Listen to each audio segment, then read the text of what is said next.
Welcome to Lord Pog Gaming, and I'm your humble host, Lord Pog. You honor me with your presence as we gear up for a review of a game called Unavowed. I made you some content. Daddy made you your favorite open wide. I came across Unavowed by total accident, and it looked interesting to me, so I gave it a try. And boy howdy. But before we get into all that, first allow me to do my shameless plug of the channel. If you're new here, and I get you feeling a type of way, I'd be honored if you subscribed. You're a daisy if you do. But regardless if you're new or a longtime viewer, every like and share I get helps grow the channel. Plus, sign my guest book, as that's what I call the comment section. Ring my bell for notifications if and it tickle your fancy, but most of all, welcome to my channel, my little corner of YouTube. Everyone's welcome here, so sit a spell. Take a load off, Benny. Okay, I won't harp on it. Well, I don't like to harp on a subject, I don't but care. It comes with me, never have. That's why they call me gregarious.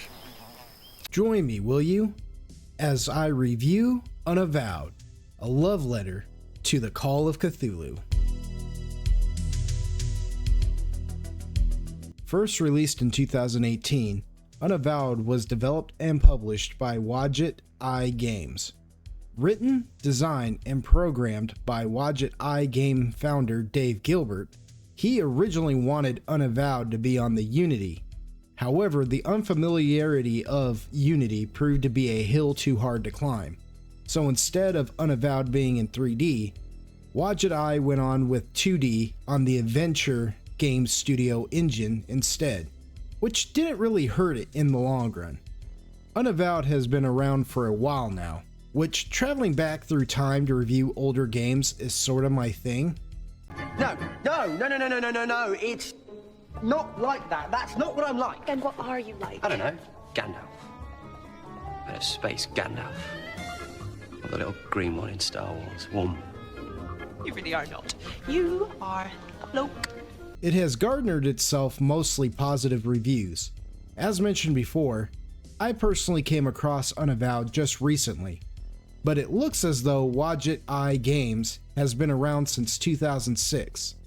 Dave Gilbert started Wadjet Eye Games as a way of publishing his own games, and they are known for the Blackwell series, but more interestingly, they developed a game called Emerald City Confidential, a noir-styled take on the Wizard of Oz. I may do reviews on both the Blackwell series and Emerald City Confidential in the future. You liar! If I find the time, that is.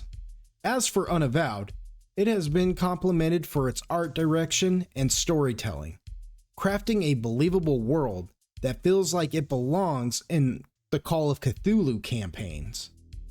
Maybe saying it's believable is a stretch, but if Hollywood can actually try and make us believe Daisy Ridley can do a girl boss die-hard fan fiction,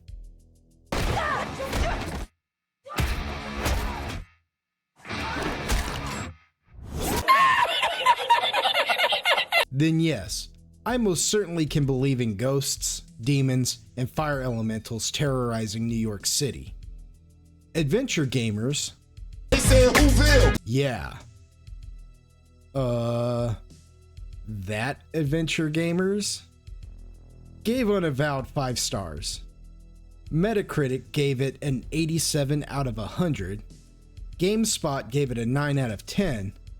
But what really baked my noodle was IGN Italy, of all places, giving it an 8.7 out of 100.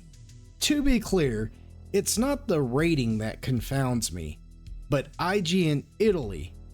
I mean, Italy? Really? Was IGN America still too busy with the absolute mind puzzle that was Gone Home? All of that doesn't actually matter, since on Steam, Unavowed has gotten the highest rating of overwhelmingly positive. It might sound cliche, but I trust Steam's reviews more than any of the aforementioned reviewers, since they come from actual gamers and not DEI. No! What the hell is even that? Unavowed has over 2,000 reviews as of this recording, with the majority recommending it, with one reviewer saying that it gave them a feeling of being a kid in the 90s again. And that's not too shabby if you do ask me. The plot for Unavowed plays out like a PG-13 movie, where said movie is based upon an H.P. Lovecraft story, which by today's standards, a Lovecraft story would be PG at best. The main protagonist can be either male or female, and their name is of the player's choosing. There's a total of 3 origin stories for the main character, depending if the player chooses their profession as an actor, cop, or bartender. How much this will change the story as a whole, I'm unaware of, since I only have played Unavowed once, and I chose bartender. Also, when the resident mage of the game, Eli, asks your gender, the player can say they are a demon, which is funny because of reasons. I'll get into it more about the multiple choices and how or if they affect the game later in the gameplay section. Hold your horses. As a whole, the plot centers around the fact that the main character was possessed by a demon, then forced to do some pretty bad stuff while acting as said meat suit for the demon. Honestly, the game is pretty tame in a lot of ways, but some of the stuff the demon had the main character do is, well, not good. Once free of the demon's influence, the player has to backtrack everything they've done while possessed for a whole year. No way! Yep, that's right, a whole year. The main character was possessed for a year, and in that year's time, one particular thing they did is one part hilarious and one part downright violating. It takes a hard left out of nowhere once you discover one of the antics the demon made your character do.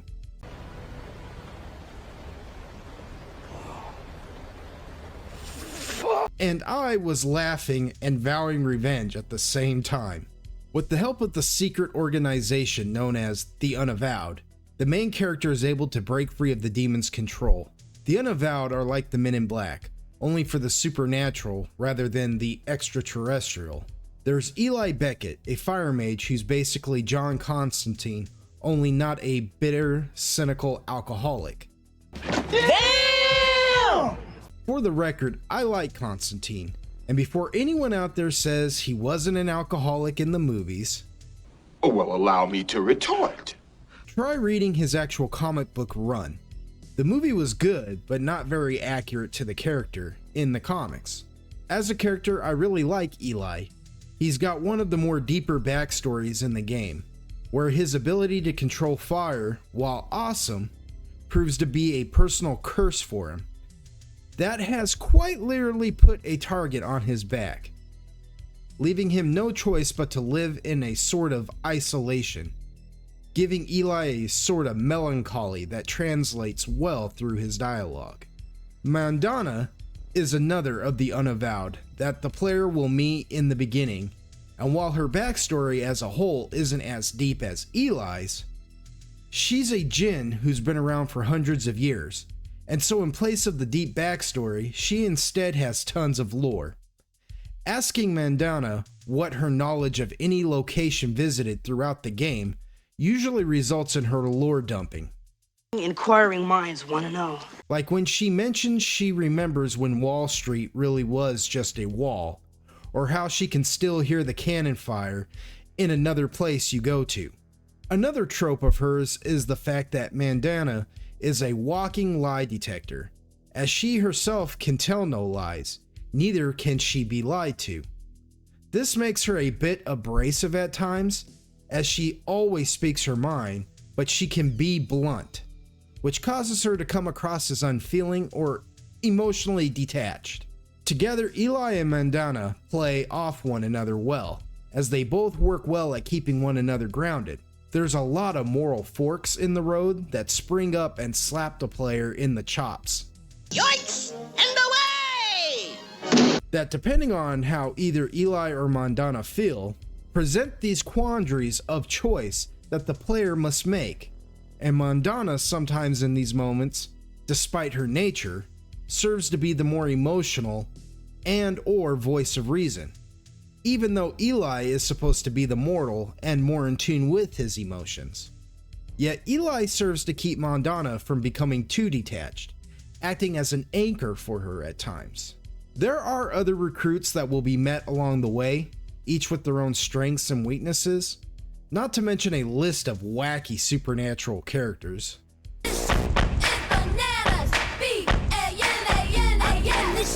With some being friendly, while others being adversarial. Where does the main character, and by proxy, the player, fit into all of this? So glad you asked. Because I chose the bartender, I think what I was bringing to the table was empathy. Move this man! That doesn't sound very exciting, I know. But because most decisions and dialogue options ultimately fall onto your shoulders, as a bartender, my character, who I named Pog, has the uncanny ability to relate to most of whomever they question, getting them to open up and tell me what I want to know. How this works for the cop and the actor archetypes, I really don't know. As the bartender though, Pog exudes empathy, which disarms most people he questions throughout the game. Once Pog is freed from the control of the demon Malcarissa, he's invited to join the Unavowed, an age-old organization dedicated to stopping supernatural chicanery. But wait! There's more! Who as of late have been getting overrun with said supernatural upheaval. Kalash, the leader of the Unavowed, and father and fellow Jinn of Mondana, tries to call for reinforcements from other branches of the Unavowed, and is promptly told to get bent by some dragon lady in Dublin. Freaking idiot! Kalash is like the Yoda of the group. No. Try not. Do. Or do not. There is no try. He's no nonsense and doesn't accept excuses of any kind. If you make stupid choices, he has no problem letting you know they were stupid. He's beginning to feel the strain of what the Unavowed do, since they used to handle a supernatural outbreak maybe once a month, but as of late, they have grown in alarming frequency. They had grown complacent in their duties, but now they are understaffed for the rising tide of danger plaguing New York City. Many more revelations are to be had as the player navigates this new world that has been opened to their eyes, while trying to retrace their steps and figure out just how much chaos the demon Malcarissa caused while you were their meat puppet. What's their endgame? Only time will tell. And somehow this current flood of incidences is somehow tied into you and what Malcarissa was doing while you were possessed. Without spoiling the entire game, I'm going to stop here, as I encourage any of you Golden Wonders out there who haven't played Unavowed to go out and give it a try. Go away! At least once. It's $5.99 on Steam, but as always, I recommend playing it by any means available. Unavowed plays like ye old point-and-click adventures of the 90s, where every scene is like a mini-puzzle that needs to be solved in order to advance the plot. Games like these were all the rage back then, with a spike in difficulty that made one wanna often rage quit. Fortunately, pixels and their hitboxes have improved over the decades, and trying to click on the correct spot is no longer like leaping off a diving board into a thimble of water. One particular point-and-click game that comes to mind, chock full of difficult puzzles, is Indiana Jones and the Fate of Atlantis, where the puzzles were overly challenging at times because of obscure spots the player is supposed to click. Anyone who didn't go smash a random plate because of this? Well, good for you. Check out the big brain on bread! The puzzles on Unavowed, however, are one of the major criticisms of the game, as they are almost too easy at times. Combine that with a linear storyline that deceptively acts as though there's multiple choices involved with the dialogue. It almost felt as though, no matter what choice I made within the dialogue, the results were always going to be the same. Yet I know, without spoiling it, there are at least 4 endings that I'm aware of. As stated before, I've only played Unavowed once, so I had to Google whether or not there are multiple endings. Yes, there are, and I'm pretty sure I got the worst ending. That's okay though, because it adds to the replay value of the game as a whole. Plus, there's some speculation that some of the choices made in-game will affect the end dialogue of the characters. I don't want to gush over Unavowed too much. Here we go again. But this game touched a very nostalgic place in my heart. From the art style, which is something right out of the 90s, to the music and all-around vibe of Unavowed. It felt as if I were playing a licensed Call of Cthulhu game based upon the popular tabletop RPG and H.P. Lovecraft works. Wadjet Eye Games clearly did their research when introducing the different types of supernatural entities found in-game, making Unavowed a nice little love song for H.P. Lovecraft. I personally rate Unavowed a 4 out of 5 and can't recommend it enough to you Golden Wonders. It would be a 5, but again, the puzzles are a little too easy, and the story a little too linear. It would have been nice to feel the effects of the player's choices a little more, and perhaps solving the puzzles should have required more backtracking. What I mean by that is the most puzzles can be solved on site, as whatever is needed to do so is always present. The player just needs to find the answer. So if any of you Golden Wonders give Unavowed a try and get stuck, just remember the answer is there, or at the very least, nearby. What can I say except you're welcome? Yet there's a subway system that the player and the companions use to get to each game area, so it would have been neat if some of the puzzles couldn't be solved right away, forcing the player to investigate other areas for something they need to solve said puzzle in previous areas. This, I feel, would have increased the game's complexity in scope. Instead of running into a puzzle in one room, jogging over to the room nearby, and finding the exact item you need in a drawer. You serious? This almost makes it feel like the game is holding the player's hand a little too much, as if we're too big of dum-dums. Watch your profanity. To compartmentalize in our own heads. One really neat thing Unavowed does offer gameplay-wise is that there are multiple ways to solve each area's mysteries. Since the player can only have 2 party members in their group at a time, each area offers multiple options depending on who's in the group on how to gather information, gather clues, and solve puzzles. One of the abilities of a particular party member can actually make the game a breeze, but I refused to travel constantly with the same group for every area. How dare you! Not the most popular tactic, I know, but I was so immersed in the story as a whole that I wanted to experience all the characters of Unavowed, making things more difficult than needed at times. I would recommend that if one isn't used to point-and-click adventures, then Unavowed can still present a level of challenge. So perhaps opting to take the Ghost Whisperer with you on every mission is a sound strategy, but it's not necessary to solving each area. At the end of the day, I highly enjoyed Unavowed, and at the chance of sounding redundant, I recommend it to any of you Golden Wonders out there in the mood of immersing yourself in what is essentially a supernatural driven tale. If you're in the mood of feeling like the main character of a Lovecraft detective story that feels like a movie, I love movies! Styled after 50s New War, then Unavowed is definitely the game for you.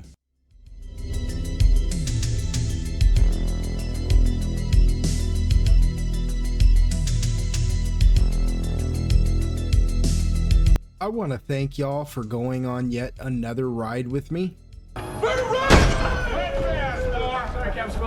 Seriously, all of you Golden Wonders mean the world to me. Don't forget to like and share the video, and if you're new, feel